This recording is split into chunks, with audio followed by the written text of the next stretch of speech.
The 1929 Great Depression. These words evoke a sense of despair, uncertainty, and the unimaginable hardships that millions of people faced nearly a century ago. But while this catastrophic economic collapse may seem like far-off history, its lessons remain as crucial today as they were back then. What if I told you that the causes, the human impact, and the eventual recovery of the Great Depression hold valuable insights for our modern world? Let's dive deep into the story of the 1929 Great Depression. This isn't just a history lesson. It's a wake-up call for anyone navigating the highs and lows of today's economic uncertainty. Whether you're an investor, a business owner, or someone building their financial future, understanding what really happened in 1929 could make a difference in your life today. It all started after World War I, an era described as the Roaring Twenties.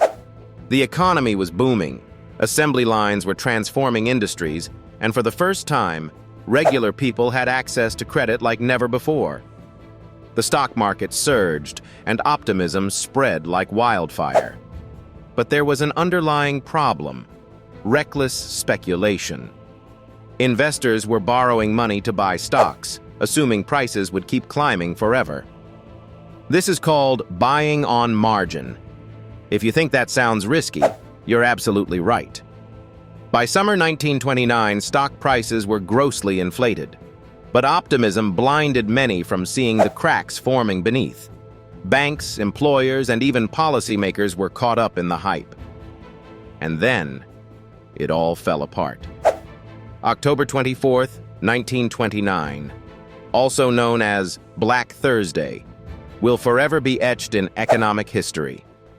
The stock market took a nosedive, and panic erupted. But Black Thursday wasn't the end. 4 days later came Black Monday, and then Black Tuesday. By the end of October, the stock market had plummeted. Billions of dollars in wealth were wiped out in a matter of days. But here's the scary part. The stock market crash wasn't the sole cause of the Great Depression. It was like pulling a thread in a fragile fabric. The crash triggered a chain reaction of bank failures, business closures, and skyrocketing unemployment. Within 3 years, industrial output dropped by nearly half, and over 15 million Americans, about 25% of the workforce, were jobless. Can you imagine your local bank closing its doors overnight, taking your savings with it? That was the grim reality for millions. Bank failures left families shattered, with their financial safety nets gone. Farms were hit hard as crop prices tumbled. People lost their homes, their businesses, and in many cases, hope itself. What about governments? Surely they stepped in, right? Well, this brings us to one of the most debated economic policies of all time: the response, or lack thereof. Initially, government intervention was minimal. President Herbert Hoover believed in a hands-off approach, thinking the economy would self-correct. It didn't. Then came the infamous Smoot-Hawley Tariff Act of 1930, which raised tariffs on imported goods in a misguided attempt to protect American jobs. The result? A trade war that deepened the global economic downturn. The Depression wasn't confined to the US. It spread like a virus across Europe and the rest of the world. But when Franklin D. Roosevelt took office in 1933, everything changed. Enter the New Deal. This sweeping set of programs aimed to provide relief, recovery, and reform. It created millions of jobs through public works projects, introduced Social Security, and regulated the banking system. Was it perfect? Definitely not. But the New Deal gave people hope and set the stage for long-term recovery. World War II, however, is what ultimately pulled the economy out of its slump by kickstarting industrial production on a massive scale. So, what can we learn from the Great Depression? First, it shows us how overconfidence in markets can lead to disaster. History proves time and again that economic bubbles burst. Reckless borrowing, speculative investments, and lack of regulation create a ticking time bomb. It happened in 1929, and echoes of it reverberated during the 2008 financial crisis. Second, the Great Depression teaches the importance of government intervention. Yes, markets are powerful drivers of growth, but they aren't invincible. Sometimes proactive measures are necessary to stabilize an economy, prevent suffering, and restore confidence. Third, resilience. Humanity endured the hardships of the Great Depression. Families shared whatever they had. Communities came together. People adapted, grew resourceful, and found ways to make ends meet. It's a testament to human spirit. Looking at today, are there parallels? Some economists argue that we're on thin ice again. Rising debts, income inequality, and speculative markets are making headlines daily.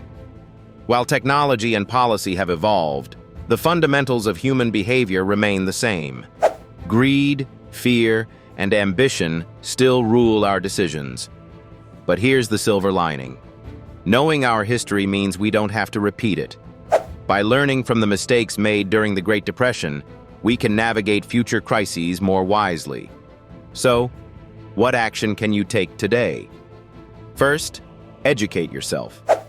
Understanding the basics of finance and economics empowers you to make informed decisions. Start small. Learn about saving, investing, and navigating market trends. Second, build an emergency fund. One of the key lessons of the 1929 crash is how quickly life can change. Having a financial cushion gives you stability in uncertain times. Third, stay informed about current events. Knowing what's happening globally helps you anticipate potential risks and opportunities. And finally, advocate for responsible policymaking. Speak up about systemic issues like wealth inequality, education, and sustainable growth. We all have a role in shaping the future. The 1929 Great Depression was a devastating chapter, but it was also a turning point. It forced nations to rethink how economies function and how to balance autonomy with collective responsibility. It's called the Great Depression for a reason, but perhaps a better name would be the Great Lesson. Because the real tragedy isn't just that it happened, it's that it could happen again if we're not careful. So let's take this lesson seriously. Learn from it. Act on it. Let's make better choices today so tomorrow doesn't bring us another Great Depression. Who knows? Maybe 150 years from now, historians will talk about us. Not because of a collapse, but because of how we avoided one. The 1929 Great Depression isn't just history. It's a roadmap for resilience. Don't let its lessons fade into obscurity. Because if we don't take them to heart, the next chapter of this story could be written far sooner than we'd like.